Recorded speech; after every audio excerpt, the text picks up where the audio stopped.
Hello everyone.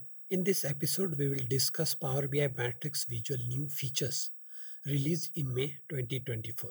Let me switch to the computer for the demo. So first thing I will add a Power BI Matrix Visual from Power BI Desktop Visual Gallery. So let me expand the Power BI Desktop Visual Gallery and I will add a matrix to this report page. And let me adjust the size of the report.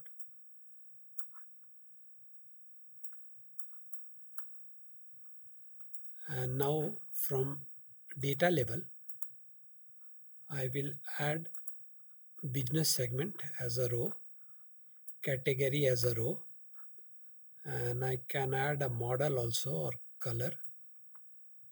Okay. And now value, I will add total sales. So as you can see here, the business segment wise total sales. And let me expand this.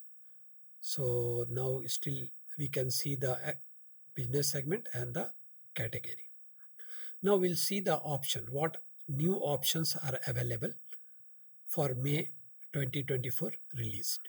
So let me go to the option and setting of this visual and I will click on the format this visual.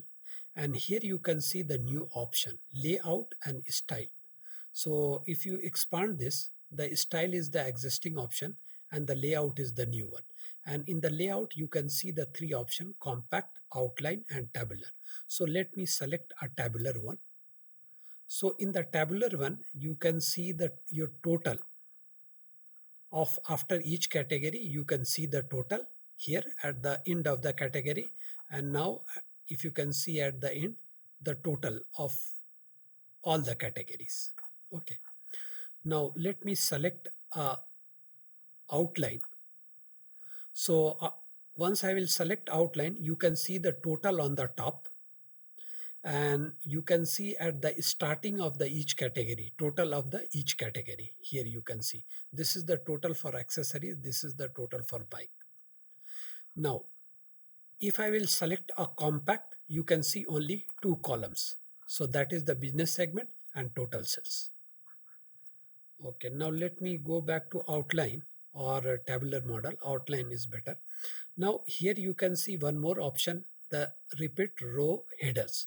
So as you can see the accessories, this business segment is appearing only one time for the whole chunk. Bike is appearing only one time. If you want to fill this, you have to just enable this repeat row headers. So you can see the multiple time accessories. Okay. Now this is about the layout and styling option. And now we have here one option, blank row. If you want a blank row after each category, from here you have to just enable the row. And you can see the blank row here. And you can also change the color of the blank row. So for example, if I select, so you can see after the end of each category, there is a one blank row inserted. So these are the new features for Power BI Matrix Visual for May 2024. That's all for this video.